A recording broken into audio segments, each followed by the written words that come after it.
Hello and good day everyone. Welcome to the Live Life Conference 2021. I am Bo.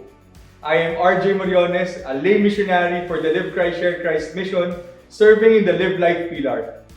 Family is an important component of society and of the church. It is the primary unit of communities and it is the domestic church. That is why in this conference, we wanted to highlight the family and how it can be a source of love and life to every individual, to the community, and to the world. There are many reasons to celebrate this year, even if we are still in the pandemic. The crisis we are in right now will not dampen our spirits to know more about the plan of God for ourselves and for our families. We are happy to share with you this event that will highlight our desire to be a gift to others and our eagerness to celebrate the beauty of marriage, family, and life. The pandemic will not stop us in proclaiming the gospel of life to everyone. We, in Live Life, are empowered by the Holy Spirit to become God's beacon of light to the ends of the earth. As we celebrate 500 years of our Christian faith, and as we observe the Amores Laetitia Family Year, we bring to you the Live Life Conference 2021 Sessions on Demand. We created Sessions on Demand videos to help appreciate the beauty of marriages and family and to develop a society that embraces the culture of life. We want everyone, yes, to be empowered with the truth as we all respond to the constant attack of evil forces against families. We want all of you to appreciate the beauty of life and respond by sharing this gift to everyone. As you watch at the comfort of your homes, we want you to open your mind and heart to everything that will be shared and revealed to you. Be assured that the speakers were handpicked and they are the best in their fields to discuss the topics presented. It will be an exciting opportunity to learn. We have prepared two segments for the workshop, the culture of life and the culture of death. In the culture of life segment, we will highlight ways on how we can build up a strong family for Christ and empower everyone to embrace the gospel of life at home. And as for the culture of death, we will enlighten everyone about the realities of this culture that opposes God's way for families and marriages. We will offer to our participants ways on how to address these issues and become a light to everyone. We promise you that these online sessions will help and equip us to further the mission of proclaiming the gospel of life to everyone. Let us be bearers of God's light to the world. Let us lead everyone back home so that they may see God's amazing love and beautiful plan for every family. Have a grace-filled day ahead of you. Enjoy and God bless.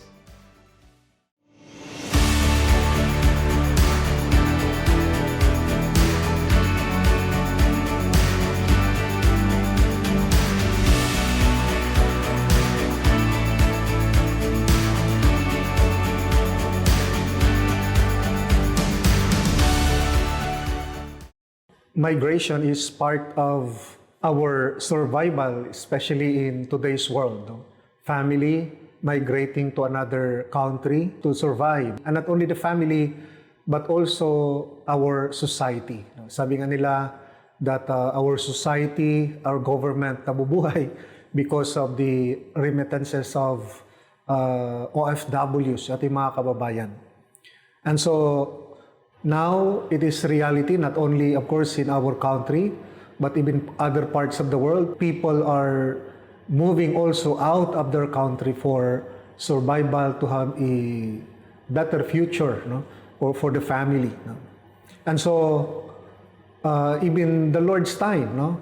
Even the Holy Family, they migrated, no? to Egypt, no? To preserve the child. No? So the Holy Family, even Mary, Joseph, and Christ, Jesus experienced migrants, no, in Egypt. No?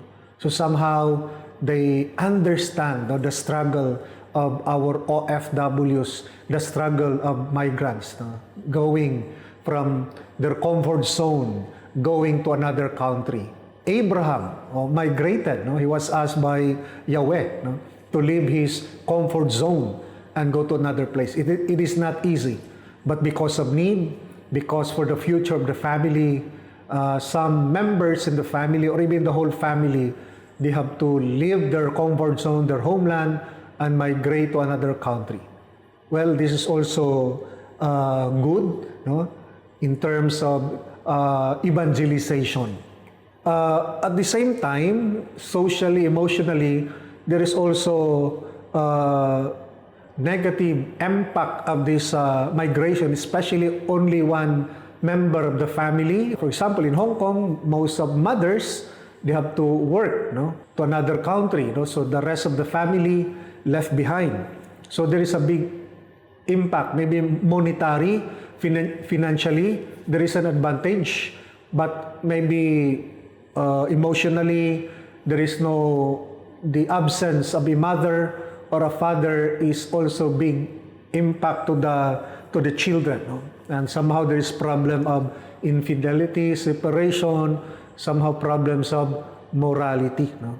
So there is a positive and there is also negative effect of this migration, no?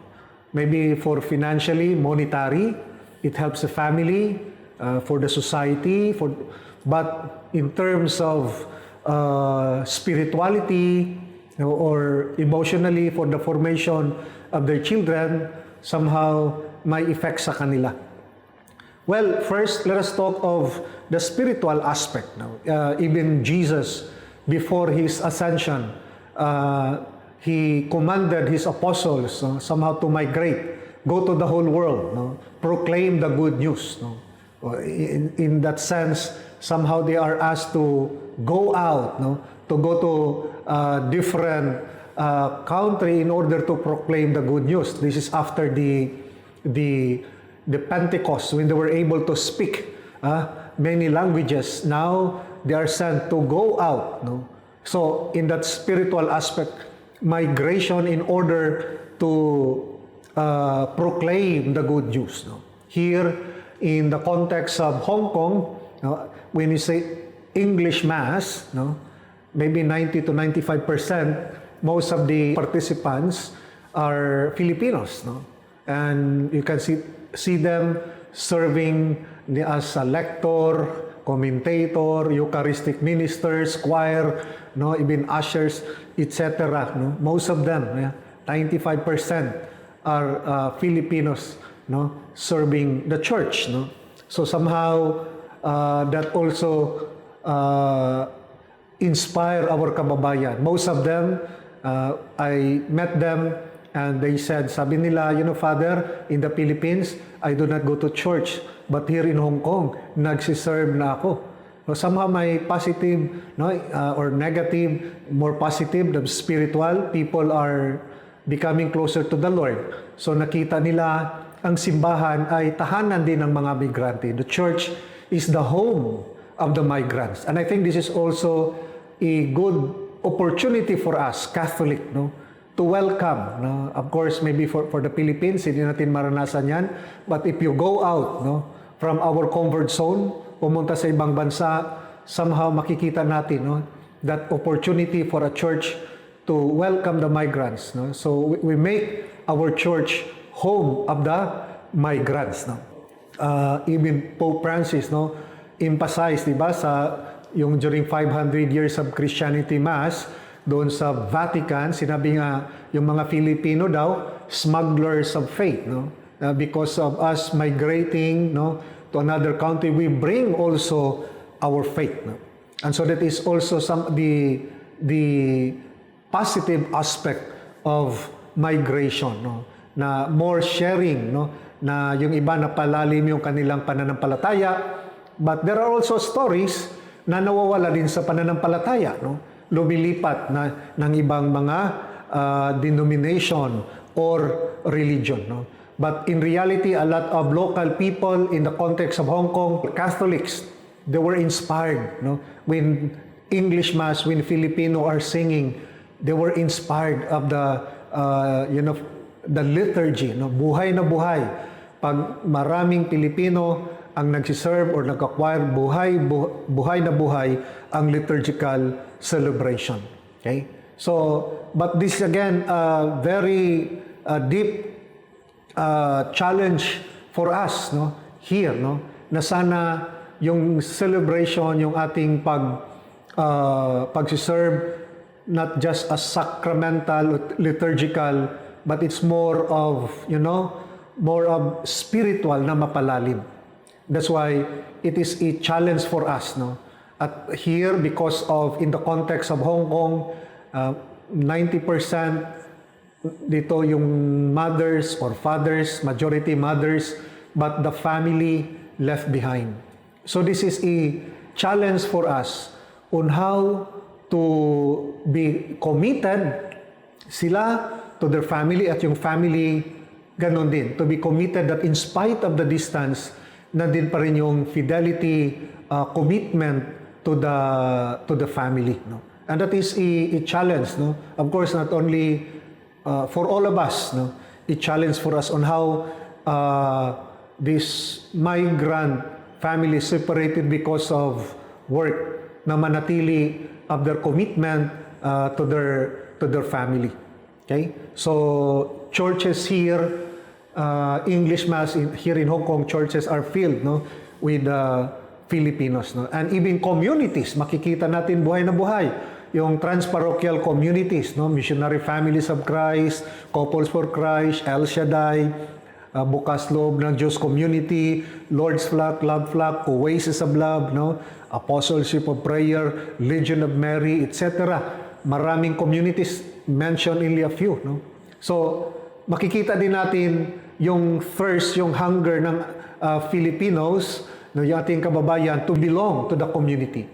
They feel need to be in a family, in a spiritual family. No? So again, there is a desire, a thirst that our kababayan wanted to be part of a family. No?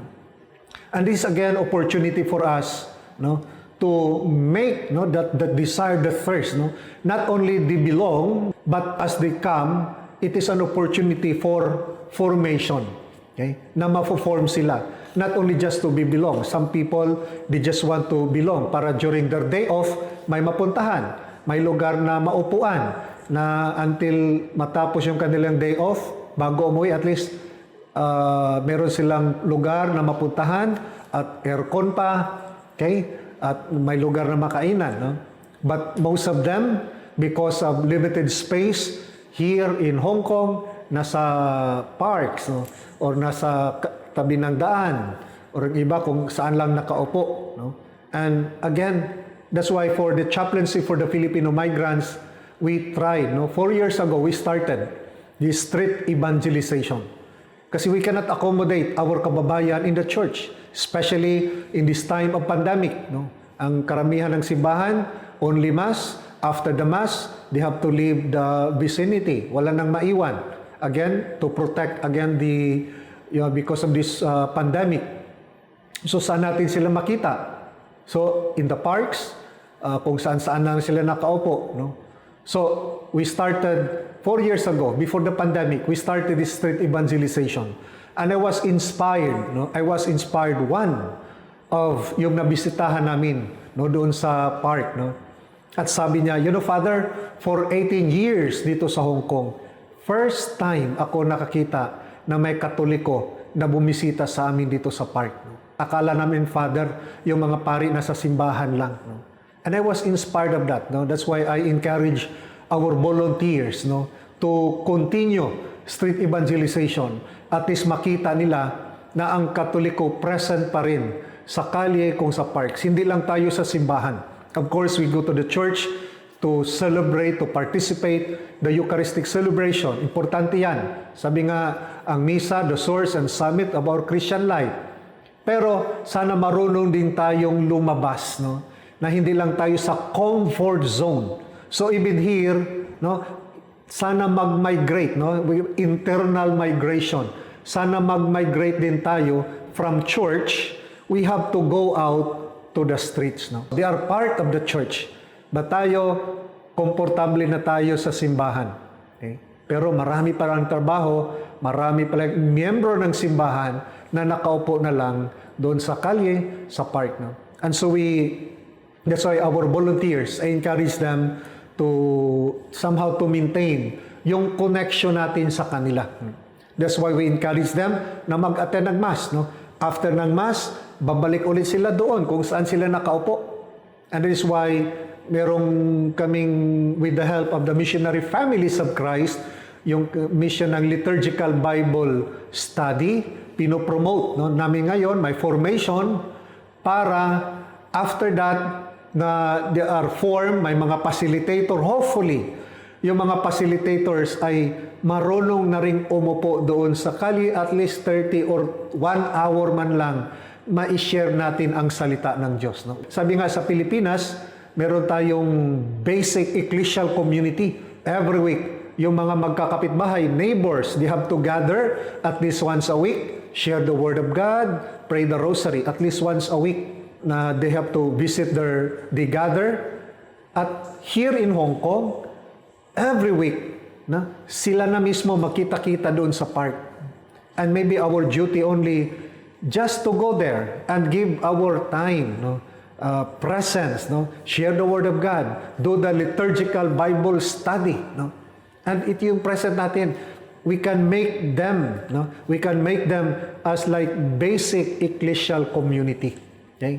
So that is one way to guide and to listen to their problems, especially problems in their family, problems with their marriage, or problems with their children. That is our opportunity to guide them. So we expand our service not only sacramental, liturgical, but even in social, emotional dimension. I believe when we cater their personal needs, their problems, somehow they felt that they are listened to, napakinggan natin sila. Not only we impose what we want. Madali yung mag-impose, gusto natin, baka iba yung gusto nila. Baka gusto nila, pakinggan mo na yung problema kung paano solusyonan yung problema ng pamilya niya.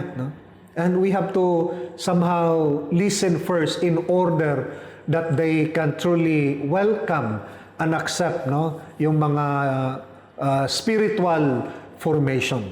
So, ito yung challenge ng chaplaincy. That's why yung program for chaplaincy to empower other communities, na marunong lumabas din sa kanilang parokya, sa kanilang community, and be with our brothers and sisters who knows, pag-present tayo sa kalye, sa mga parks, that is one way also to maintain our members, Catholic, na hindi nalilipat doon sa kabila.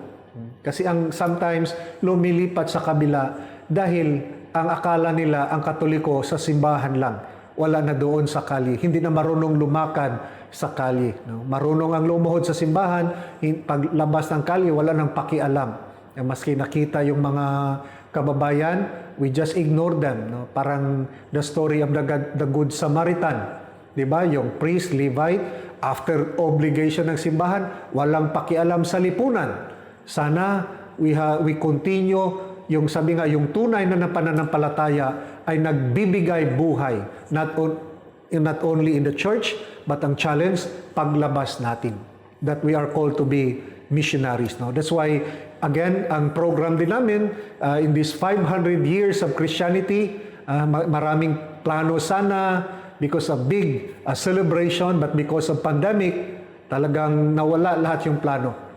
But we should be creative. Ang ginawa namin, every Tuesday, 9 p.m., most of them, natapos na yung kanilang trabaho.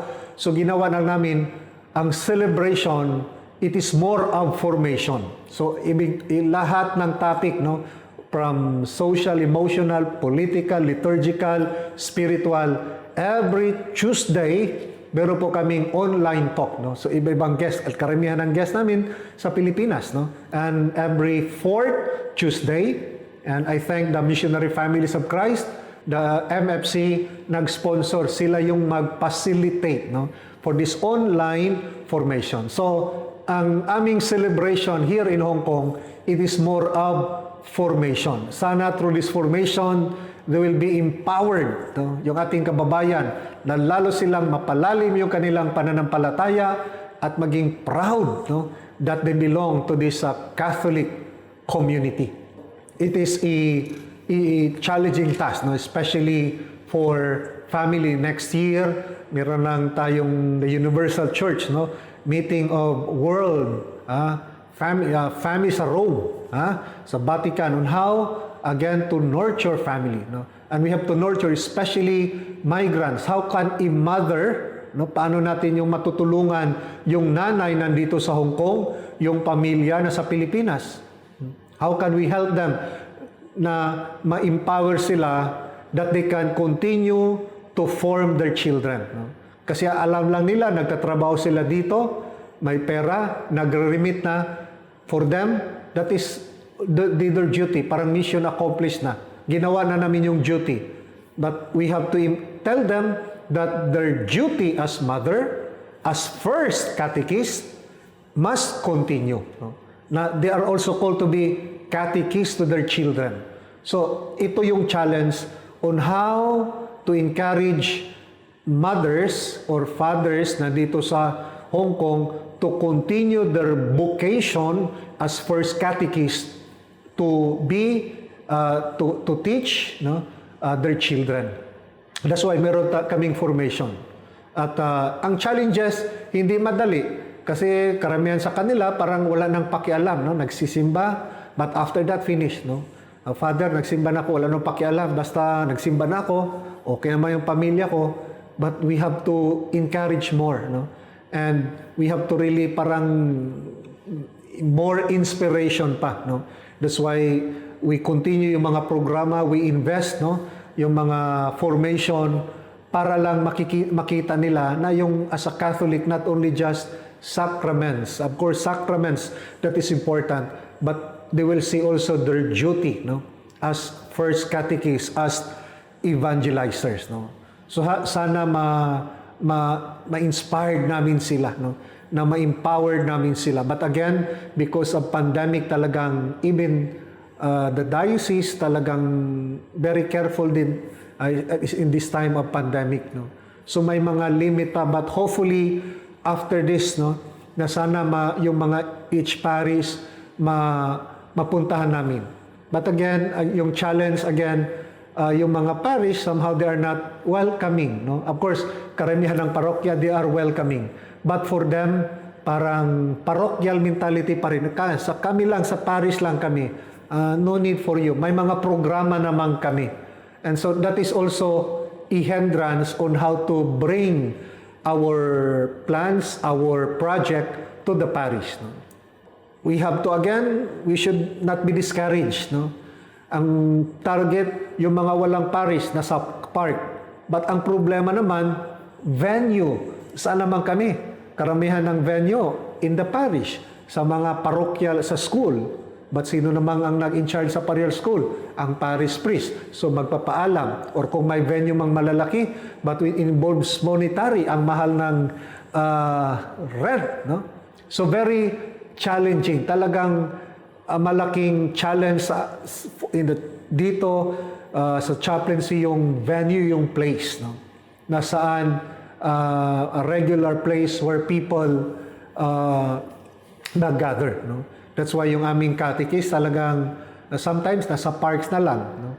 And we have to be creative because during the time of pandemic, 4x4, talagang apat dito, may distansya lang, apat na naman.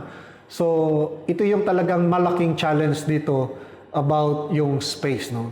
Walang venue, no? As a chaplain, walang akong venue, walang regular na office, no? Yung opisina ko, kung saan yung mga tao, yun ang opisina, no? Somehow talagang nafe-feel ko yung ating mga kababayan, ang hirap pag wala talagang lugar, no? But again, yung inspiration na lang natin, sabi ng Panginoon, 2 or 3 gathered in my name, that I am in the midst of them. So again, we try, no, na paano ang bawat migrants, family, of course here may mga families, nandito sila, no? Whole family migrating, no? And somehow sila yung maging instrument din, no? To be of help, to participate, no? Yung mission on how, no? On how to empower yung mga nanay dito at tapos yung pamilya sa Pilipinas, on how to encourage them, of course, through this our formation, but we are still looking or planning, no, for a concrete, no, although sa CBCP ay talagang may mga project sila to have an office or desk sa every parish about migrant families. So kami dito nagtatrabaho sa mga nanay or nandito. At yung parokya naman sa Pilipinas, sana meron silang nagtatrabaho din sana doon sa mga iniwanan, no, na pamilya para merong collaboration. So kami dito sa kanilang nanay, no, nandito sa Hong Kong, at yung mga parish naman, yung sa mga family ng mga OFW. But of course, not all parish are ginagawa nila yan because that is an extra work, no? Extra ministry, no?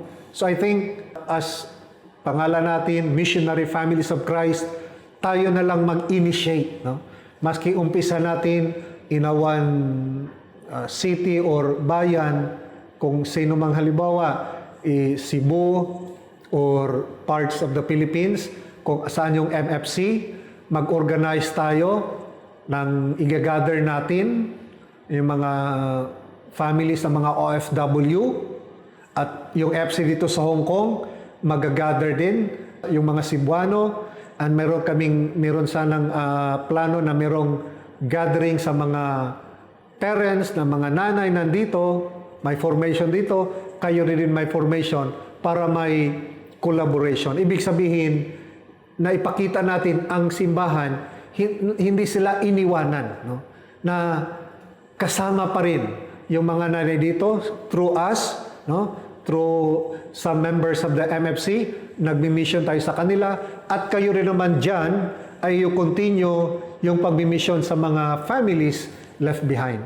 So I think ito yung pwedeng magawa, may collaboration. Not only ipakita natin at yung mission ng mga OFW migrants, not only monetary, but remember we have also our duty na maging first catechist yung mga nanay dito in spite of the distance, no? In spite of the distance, we continue to teach them on how to bring the Word of God, the good news, no?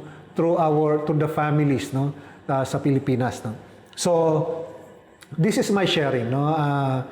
Chaplain here in Hong Kong, I'm working lahat ng mga communities, no? And of course, talagang great companion, talagang sumusuporta yung missionary families of Christ. At ang simbahan now is focusing for the family, no? The basic, no? Sabi nga, the domestic church.